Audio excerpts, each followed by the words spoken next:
The date is September 3rd, 1260. In a valley called Ain Jalut, two armies face each other. One has never lost a battle. The other knows they're about to die. For 60 years, the Mongol war machine has crushed every enemy in its path. They've wiped entire cities off the map, killed millions, and built pyramids from human skulls. From China to Eastern Europe, no army has ever stopped them, ever. But today, something different is about to happen. Something that will change the course of world history forever. The Mongols are led by a general named Kitbuka. He's a Christian warrior who has spent his life serving the Great Khan. His army has just conquered Damascus, Aleppo, and most of the Middle East. They're fresh off victories that seemed impossible. Nothing can stop them now. Facing them are the Mamluks of Egypt. These aren't ordinary soldiers. They're slave warriors, men stolen from their families as children and trained to kill. Their leader is a man called Kutuz. Just 3 years ago, he was nobody, a random officer in Cairo. Now, he's the Sultan of Egypt, and he's about to make the most important decision of his life. The Mongols have sent him a letter. It's simple and terrifying. Surrender now, or we'll do to Cairo what we did to Baghdad. What they did to Baghdad was erase it from existence. 1 million people died in a single week. The rivers ran red with blood for days. But Kutuz does something no one expects. He kills the Mongol messengers, all of them. Then, he nails their heads to the gates of Cairo. This means war, total war, and the Mongols have never lost one. The Mongol Empire in 1260 is the largest empire in human history. It stretches from Korea to Poland, 13 million square miles, 1/5 of all the land on Earth, and it's still growing. Their secret isn't just brutality, it's speed. Mongol horses can travel 50 miles a day. Their riders can shoot arrows while galloping at full speed. They can hit a target the size of a coin from 100 yards away while moving. But there's something else that makes them unbeatable: fear. When Mongol armies approach a city, they offer a choice: surrender immediately and live as slaves, or resist and watch everyone you love die horribly. Most cities surrender. In 1258, the Mongols took Baghdad.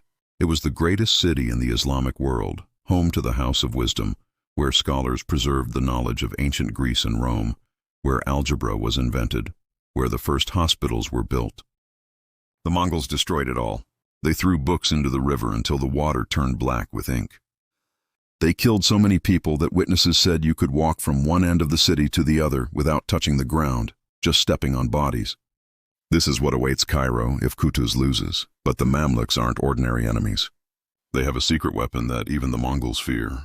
Every Mamluk warrior was once a slave boy, usually from Turkey or Central Asia. They were bought in markets like cattle, separated from their families forever, and trained from childhood to serve one purpose: war. They learned to fight with swords, spears, bows, and maces.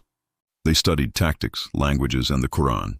Most importantly, they learned loyalty, not to family or tribe, but to each other and to Islam. By the time they earned their freedom, they were no longer the boys who had been stolen. They were living weapons, and they were brothers. Baybars is one of these brothers. He's Kutuz's greatest general, and he has a plan that might save Egypt. It's dangerous. It's never been tried before, and if it fails, the Islamic world ends forever. The Mongols are coming south through Palestine with about 20,000 men. They're confident because they've never lost. They're moving fast because that's how they always fight. Strike before the enemy can prepare. But Baybars has been watching them, learning their patterns, and he's noticed something important. The Mongols always do the same thing. They send a small force ahead to scout. Then they attack with their main army. It works every time because their enemies panic and make mistakes. This time will be different. This time the Mamluks will use the Mongol strategy against them. Kutuz agrees to the plan, but he makes one change that will determine everything. Instead of staying safely in Cairo, he decides to lead the army himself. His advisors think he's insane. Sultans don't fight in battles. They give orders from far away and let generals take the risks. But Kutuz knows something they don't. His men need to see him fight. They need to know he's willing to die with them, because what they're about to attempt has never worked before. September 3rd, 1260. The Valley of Ain Jalut. It's early morning, and the desert is still cold. The Mongol scouts arrive first, just as Baybars predicted, about 1,000 horsemen riding hard and fast. They see a small group of Mamluk cavalry waiting for them, maybe 500 men, easy targets. The Mongols attack immediately. Their arrows darken the sky. Their horses thunder across the sand. The Mamluks seem to panic. They turn and run. This is exactly what the Mongols expect. Every enemy runs at first. Then the main Mongol army arrives and finishes the job. It's happened 1,000 times before. But something's wrong. The Mamluks aren't running in terror. They're retreating slowly, in perfect formation. They're firing arrows as they go, hitting Mongol riders, and they're leading the Mongols deeper into the valley. Kitbuka arrives with the main Mongol force just as his scouts disappear around a bend. He can hear fighting ahead, but he can't see it. The valley walls are too high. The path is too narrow. He should be suspicious. He should send more scouts. He should wait. But he's a Mongol general, and Mongol generals don't wait. They attack. It's worked for 60 years. Why would today be different? The Mongol army pours into the valley like water through a funnel. 20,000 of the world's best warriors, eager for another easy victory. They can smell victory ahead. They can almost taste the gold they'll take from Cairo. That's when they hear the horns. The sound comes from everywhere at once, from the hills on both sides of the valley, from behind them, from ahead. It's not one horn, it's hundreds. And then they see them. Mamluk warriors rising up from hidden positions like demons from the sand. Thousands of them, maybe 30,000, all around them. For the first time in 60 years, a Mongol army is trapped, but the Mongols are still Mongols. They don't panic. They don't surrender. They form up and prepare to fight their way out. They've been outnumbered before. They've been surprised before.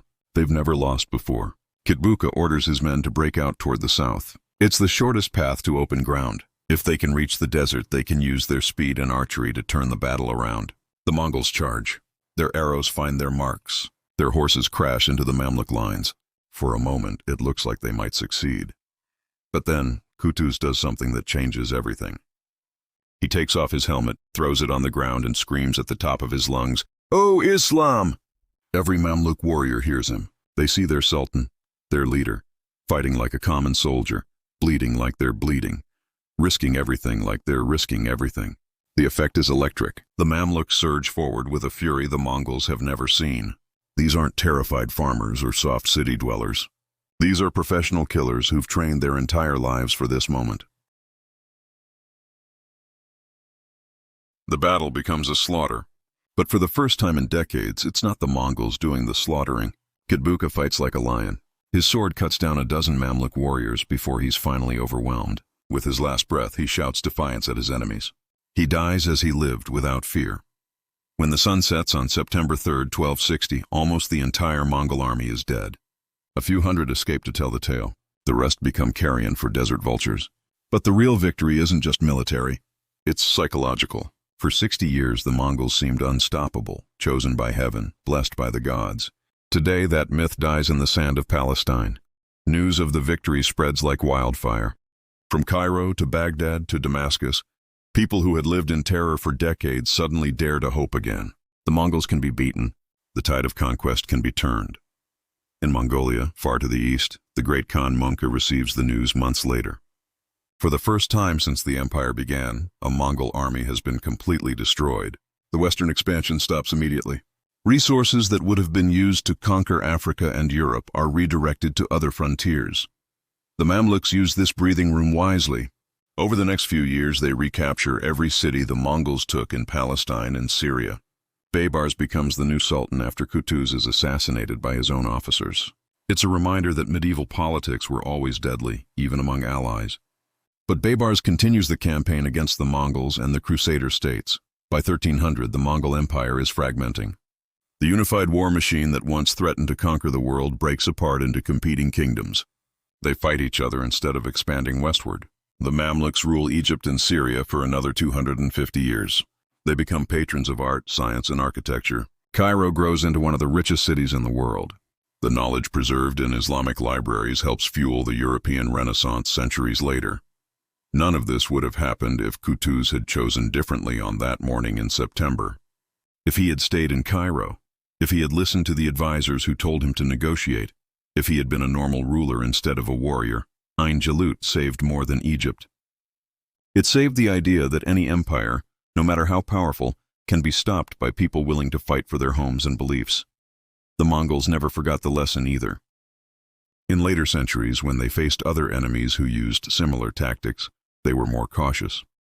The age of easy conquest was over. Today, the battlefield of Ain Jalut is a quiet valley in the West Bank. There are no monuments to mark what happened there, no tourist signs explaining its importance. Most visitors don't know they're standing where the course of world history changed.